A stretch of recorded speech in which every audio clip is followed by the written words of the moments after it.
Assalamualaikum warahmatullahi wabarakatuh. Perkenalkan, saya Andi Muhammad Rizal, NIM J014191024, mahasiswa bimbingan Dr. Gigi Ika Damayanti, CSP Pros Konsultan.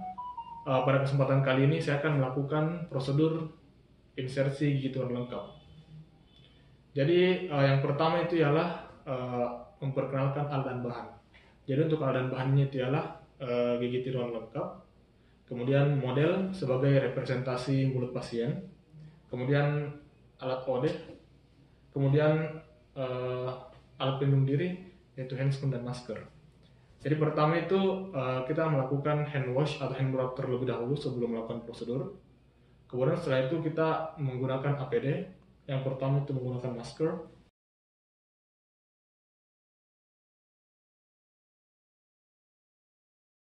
Kita menggunakan handscoon.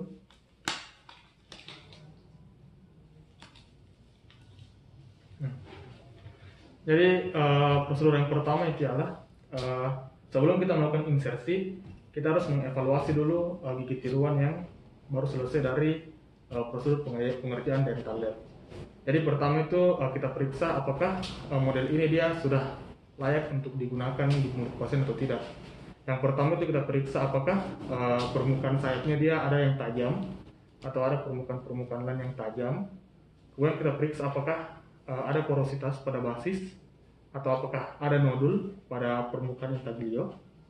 Kemudian setelah itu kita apakah ada perubahan bentuk atau ada hal yang tidak sesuai dari sebelum kita kirimkan baik trim atau malam ke dental lab. Nah, setelah semuanya diperiksa dan semuanya baik, kemudian kita lalu melakukan prosedur insersi ke mulut pasien. Jadi pertama itu kita insersikan ke rahang atas pasien terlebih dahulu. Kemudian selanjutnya itu adalah rahang bawah dari pasien. Nah, jadi setelah insersi apa yang harus kita perhatikan atau apa yang harus kita evaluasi? Jadi yang pertama itu adalah retensi gigi tiruan lengkap. Jadi untuk menilai atau mengevaluasi retensi dari gigi tiruan lengkap itu caranya ialah dengan menarik bibir atau menarik pipi ke atas atau ke arah berlawan dari gigi tiruan tersebut. Misalnya kalau gigi tiruan bawah, maka kita tarik bibirnya ke atas. Apabila gigi tiruan terlepas, berarti ada kemungkinan sayap pada daerah labial itu terlalu panjang. Kemudian bisa kita tarik bagian pipi ke atas. Nah, ketika dia terangkat atau terlepas, berarti kemungkinan sayap bukalnya dia terlalu panjang. Kemudian kita juga bisa tes apakah gigi tiruan tersebut tidak retentif sama sekali, atau ketika dipasang dia sangat mudah lepas. Itu kemungkinan gigi tiruan tersebut sayapnya terlalu pendek sehingga dia tidak retentif. Kemudian selanjutnya kita periksa juga di daerah lingual. Di daerah lingual itu kita periksa dengan menginstruksikan pasien untuk mengangkat lidahnya. Apabila ketika pasien mengangkat lidah gigi tiruan terangkat, maka ada kemungkinan sayap lingual terlalu panjang. Kemudian bisa juga disebabkan karena frenulum lingualisnya dia terjepit atau tidak terbebaskan, sehingga ketika lidah bergerak maka gigi tiruan juga akan ikut bergerak. Sama halnya dengan frenulum labialis dan frenulum buccalis pada gigi tiruan rang atas serta gigi tiruan rang bawah. Ketika frenulum terjepit, maka ketika kita mengevaluasi retensi dengan menggerakkan pipi atau menggerakkan bibir, maka ada kemungkinan gigi tiruan akan terangkat dikarenakan frenulumnya terjepit. Kemudian setelah kita memeriksa retensi, kemudian selanjutnya itu kita periksa stabilitas. Jadi untuk memeriksa stabilitas itu ialah kita instruksikan pasien untuk menggigit, baik itu menggigit pada satu sisi atau menggigit pada bagian anterior terlebih dahulu. Jadi ketika pasien menggigit pada satu sisi, misalnya pasien menggigit pada sisi kanan, kemudian sisi kiri terangkat, berarti stabilitas dari gigi tiruan kurang baik. Kemudian apabila kita instruksikan pasien untuk menggigit pada bagian anterior, kemudian bagian posterior terangkat, maka ada kemungkinan stabilitas dari gigi tiruan tersebut tidak baik. Selanjutnya setelah kita mengevaluasi stabilitas, kemudian kita mengevaluasi oklusi. Jadi untuk mengevaluasi oklusi itu kita menggunakan articulating paper. Jadi articulating paper kita gunakan pada daerah oklusal, kemudian kita gigitkan, kita instruksikan pasien untuk menggigit atau mengoklusikan gigi tiruannya. Kemudian kita lihat tanda atau bekas articulating paper pada permukaan okklusal dari gigi. Ketika articulating paper tidak merata pada permukaan okklusal atau dia ada salah satu bagian yang terlalu tebal, maka ada kemungkinan pada bagian itu terjadi kontak yang berlebihan. Maka dari itu harus dilakukan selective grinding. Tapi ada juga kemungkinan ketika bahan articulating paper tidak tercetak pada permukaan gigi, tidak ada yang sama sekali tercetak pada permukaan gigi, berarti ada kemungkinan permukaan gigi daerah tersebut tidak beroklusi sama sekali atau dia open. Kemudian selanjutnya kita instruksikan juga pasien untuk melakukan gerakan fungsional seperti menelan. Jadi ketika pasien menelan, ketika kita instruksikan pasien untuk menelan, kemudian atau kita instruksikan pasien untuk menelan tapi pasien tidak bisa menelan, berarti ada kemungkinan bagian posterior dari basis ini dia terlalu panjang. Nah, bisa juga ketika kita instruksikan pasien untuk menelan, tapi pasien merasa sakit ketika menelan, berarti ada kemungkinan sayap pada lingual gigi tuan rahang bawah ini dia terlalu panjang. Maka jika terjadi hal seperti itu, maka permukaan sayap tersebut harus dikurangi. Kemudian selanjutnya kita memeriksa estetik. Jadi untuk estetik di sini adalah kita periksa apakah midline dari gigi tiruan sesuai dengan garis median pada pasien. Jadi untuk melihat garis median bisa kita lihat pada garis median ekstraoral maupun intraoral. Jadi untuk garis median ekstraoral itu kita lihat kita bisa menggunakan titik acuan ialah titik tengah filtrum, atau bisa kita gunakan titik tengah hidung, titik tengah dahi, dan titik tengah dari dagu.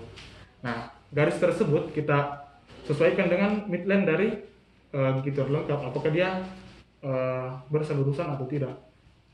Jadi itu yang menentukan apakah midline-nya sesuai dengan midline pasien atau tidak.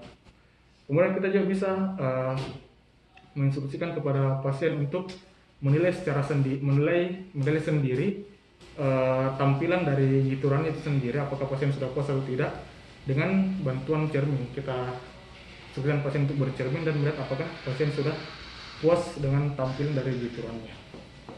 Nah, selanjutnya kita sudah melakukan semua hal tersebut, lalu selanjutnya kita berikan instruksi pasca insersi.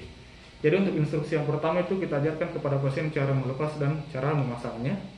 Kemudian setelah kita berikan instruksi, kemudian kita instruksikan pasien untuk melakukannya sendiri di depan cermin terkait cara melepas dan cara memasangnya. Kemudian selanjutnya instruksikan kepada pasien terkait cara menjaga kebersihan gigi tiruan lengkap dan rongga mulutnya. Untuk kebersihan gigi tiruan lengkap itu dia harus dilakukan pembersihan sama halnya dengan gigi asli, yaitu 2 kali sehari, yaitu menggunakan sikat gigi. Tetapi untuk bahan pembersih itu tidak menggunakan pasta gigi, melainkan menggunakan sabun cair, karena sikat gigi dapat menyebabkan permukaan licin dari gigi tiruan ini menjadi kasar, yang akan menjadi retensi bagi makanan. Kemudian ketika membersihkan juga instruksikan untuk menggunakan baskom atau wadah berisi air sebagai alas, agar ketika gigi tiruan jatuh menghindari kemungkinan terjadi pecah atau rusak. Kemudian selanjutnya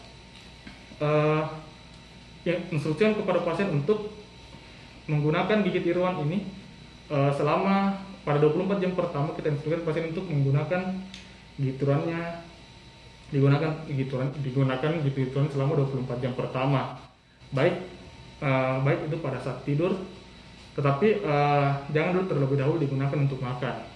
Jadi tujuan dari ini adalah agar membiarkan pasien dapat beradaptasi dengan gigi tiruan lengkapnya, di mana gigi tiruan ini merupakan hal yang baru di rongga mulut pasien, sehingga pasien membutuhkan untuk beradaptasi terlebih dahulu. Nah, setelah itu instruksikan juga kepada pasien bahwa ketika penggunaan gigi tiruan lengkap ini awal-awalnya ada kemungkinan pasien akan mengeluarkan liur atau memproduksi liur secara berlebihan atau hipersalivasi karena adanya adanya piranti atau benda asing yang baru masuk di dalam rongga mulut, sehingga rongga mulut pasti akan beradaptasi terlebih dahulu. Kemudian selanjutnya kita instruksikan pasien untuk datang kontrol pertama itu pada 24 jam setelah perawatan, 24 jam setelah insersi. Jadi pada kontrol itu, kontrol pertama itu kita tanyakan kepada pasien apakah ada keluhan rasa sakit yang dirasakan. Kemudian kita lihat apakah ada ya jaringan hiperemis atau anemis. Jadi hal-hal ini bisa mengindikasikan bahwa kemungkinan adanya gangguan atau aksan pada gigi tiruan. Misalnya ketika jaringan berwarna pucat atau anemis, berarti kemungkinan daerah tersebut tekanan terlalu berlebihan, sehingga harus dilakukan selective grinding terlebih dahulu. Kemudian selanjutnya setelah 24 jam pertama barulah pasien dapat menggunakan gigi tiruannya untuk dipakai makan. Tetapi perlahan-lahan itu digunakan dulu untuk makan makanan yang lunak, jangan langsung menggunakan makan makanan yang keras. Kemudian gigi tiruan bisa juga instruksi pasien untuk melepaskan gigi tiruannya ketika ingin tidur. Jadi setelah 24 jam pertama, gigi tiruan itu dia tidak boleh dipakai untuk tidur, karena untuk menjaga atau memelihara kesehatan jaringan rongga mulut. Jadi ketika tidak digunakan, GTL ini harus direndam pada air, direndam dalam wadah berisi air. Nah, kemudian kita melakukan kontrol lanjutan, yaitu 3 hari setelahnya, 3 hari setelah insersi. Jadi pada yang sama lagi kita lakukan pemeriksaan subjektif, apakah ada keluhan yang dirasakan, apakah ada rasa sakit.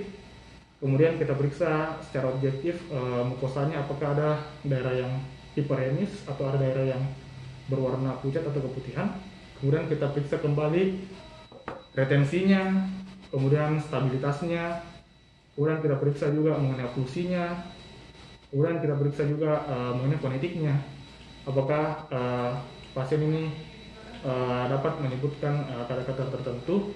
Biasanya itu pada awal-awal itu pasien ini akan cenderung kesulitan untuk mengucapkan huruf S. Tapi lambat laun, lama kelamaan pasien seharusnya sudah bisa mengucapkan huruf tersebut, kecuali jika ditemukan adanya keluhan atau kelainan pada gigi tiruan. Mungkin itu video dari saya. Terima kasih sebelumnya. Wassalamualaikum warahmatullahi wabarakatuh.